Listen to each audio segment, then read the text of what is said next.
Hello everypony. Welcome to another Christian video, and today we will be talking about something very, very important.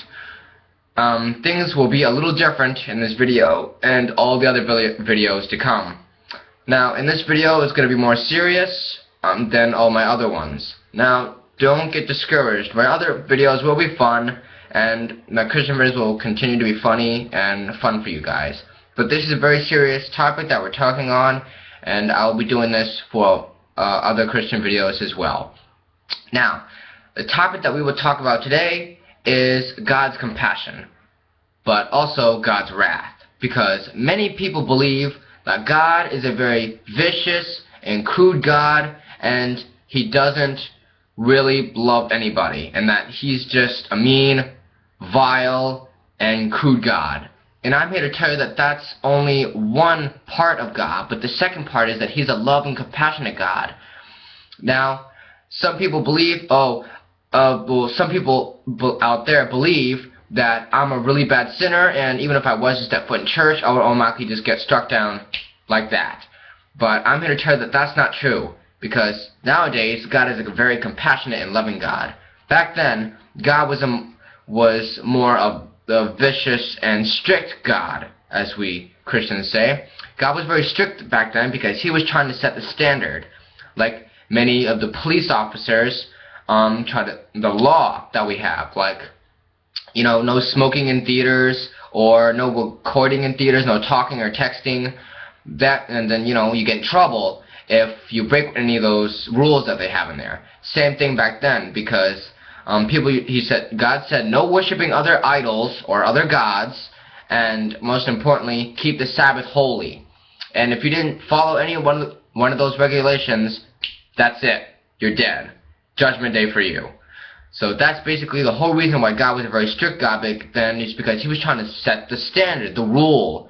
And if somebody broke it and He showed mercy to that person, people would just say, oh, I can just go around doing whatever I want because, well, you know, He got away with it, so that means I can get away with it. So God was a very strict God back then. But now, God is a more compassionate God. And today, I'm going to convince all you people out there that God is a very compassionate God. Now, for all of you Christians out there who are watching this video right now, turn your Bibles to Joshua chapter 2, verse 12. Now, what's going on right now is Joshua sent these spies into a place called Jericho. You know, Jericho, a really big wall. Well, he sent spies in there to spy out what they were soon going to take, because God said, this land is yours. So they were going to take over Jericho. And so, eventually the spies managed to stumble across this house that belongs to a prostitute. Now, I'm not really going to go into what a prostitute really is. If you want to, you are free to look it up on Google if you wish. But I'm just going to tell you that it kind of has to do with something sexual, and I'm not really for that, because I'm a Christian and I'm a brony.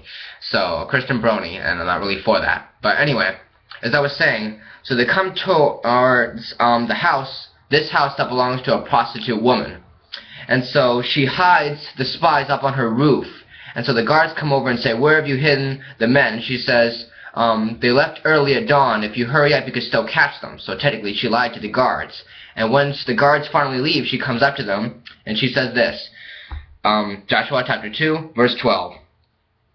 She says, now then, please swear to me by the Lord that you will show kindness to my family, because I have shown kindness to you. Give me a sure sign that you will spare the lives of my father and mother, my brothers and sisters, and all who belong to them, and that you will save us from death. And in saying that, God does manage to spare her life as soon as all the walls from Jericho come tumbling down. She is the only survivor of Jericho. So, God even spared a prostitute, someone who did sexual sins, and that's pretty bad. So, if God can save a sexual person, or a woman who did these sexual things, why would God not have compassion on you if He had compassion on her? And if you still don't believe me that God is not a very compassionate God, all you Christians, turn your Bibles to Joshua chapter 3, verse 6.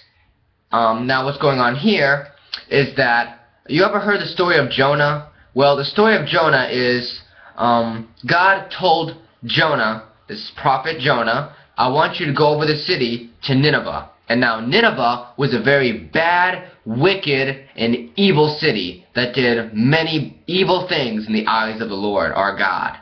And but Jonah knew that what city God wanted him to go to, and he says, no way, God, that city is too bad, I hate those people, and I don't want them to be saved. And it's true, Jonah did not like those people. I mean, who wouldn't? They did bad things, murdering, stealing, killing, sexual sins. They did a lot of bad things in Nineveh. So but Jonah said, no, I'm not doing that. So he got on a ship to Tarshish and got as far away as he could from there. But God said, no, I want you to go to Nineveh. And that's exactly what happened. God caused a storm to come over Joshua and these men. And they said, who is to blame for all this? And so Jonah says, it is me. I am the one to blame. God told me to go to Nineveh, but I didn't listen to him.